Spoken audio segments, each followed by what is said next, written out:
بابا جان میں چھوٹا سا تھا اس وقت میرے والد صاحب نے خط کے ذریعے مجھے آپ کا مرید بنایا اور اس کے بعد بھی کئی مرتبہ میں الحمدللہ بیعت کر چکا ہوں.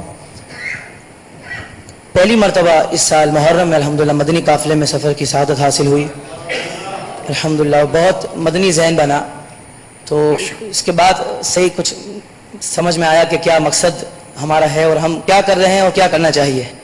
مدنی مقصد جو آپ نے عطا فرمایا اس پہ بھی کافی غور کیا. پہلے کہیں کہیں محفلوں میں اعلان کر دیتے تھے کہ آپ نماز پڑھیں اور داڑھی مبارک رکھیں, لیکن کبھی یہ ذہن نہیں تھا کہ انفرادی کوشش بھی ہو سکتی ہے. یعنی آپ ٹیکسی میں کسی ڈرائیور کے ساتھ جا رہے ہیں تو کبھی اس ڈرائیور پہ آپ کی توجہ کیوں نہیں گئی کہ ہم اس پہ بھی تو محنت کریں, یہ بھی تو ایک مسلمان کے گھر میں پیدا ہوا مسلمان ہے, اس پہ کوشش کریں, ہو سکتا ہے یہ بخشش کا ذریعہ بن جائے. تو الحمدللہ مدنی ذہن بنا. تو میں دوستوں کو یہ کہوں گا کہ جتنا جلدی ہو سکے مدنی قافلے میں سفر کریں. اور میں الحمدللہ بے شمار محافل میں یہ اعلان کرتا ہوں, اکثر محفل میں تو کوشش کرتا ہوں کہ نماز کے حوالے سے, داڑھی مبارک کے حوالے سے.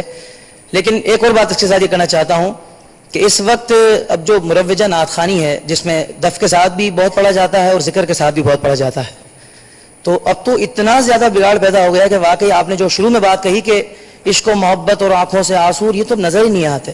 میرے اپنے زیادہ تر البم ذکر کے ساتھ ہیں اور میں آج مدنی چینل کے توسط سے اللہ اور اس کے رسول کی رضا حاصل کرنے کے لیے اور باپا کے فرمان پر عمل کرنے کے لیے یہ اعلان کرتا ہوں کہ انشاءاللہ آج کے بعد جب بھی نعت پڑھوں گا انشاءاللہ بغیر ذکر پڑھوں گا.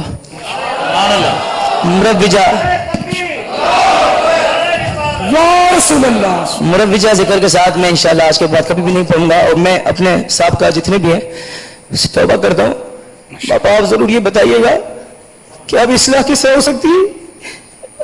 اب یہ مطلب ذکر کے ساتھ جو پڑھتے تھے اس میں کیا معاملہ تھا اور ابھی چھوڑ دیں گے تو پھر اس کے بعد کیا معاملہ ہوگا, کیونکہ اب صرف ایسا لگتا ہے صرف ہم اپنی ذات کے لیے کر رہے ہیں, کسی محفل کے اندر ہمارا کوئی مقصد نہیں ہے. میرا مشاہدہ بتا رہا ہوں, میں اپنی بات بتا رہا ہوں کہ ہم آتے ہیں, ہاتھ اٹھواتے ہیں اور واپسی اپنے گھر نکل جاتے ہیں. وہ محفل میں آنے والا شخص جس طرح آتا ہے اسی طرح واپسی چلا جاتا ہے.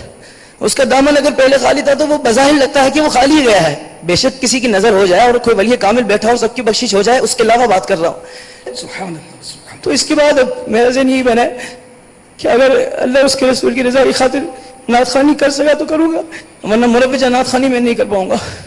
باپا آپ ہماری اصلاح کر دیجیے گا کہ کس انداز سے ہم ثنا خواں اس طرح محفل کرتے ہوئے کس طرح دین کا کام کر سکتے ہیں اور ہمارا فرض کیا بنتا ہے اور ہماری کیا ذمہ داری ہے. خالی یہ ذمہ داری ہم سب کو آپ بتا دیں تاکہ جو جس انداز سے چاہے ہلے کر کے پیسے لیتا ہے, لیکن اگر کچھ حاصل نہیں ہے تو پھر کس لیے کر رہے بھائی.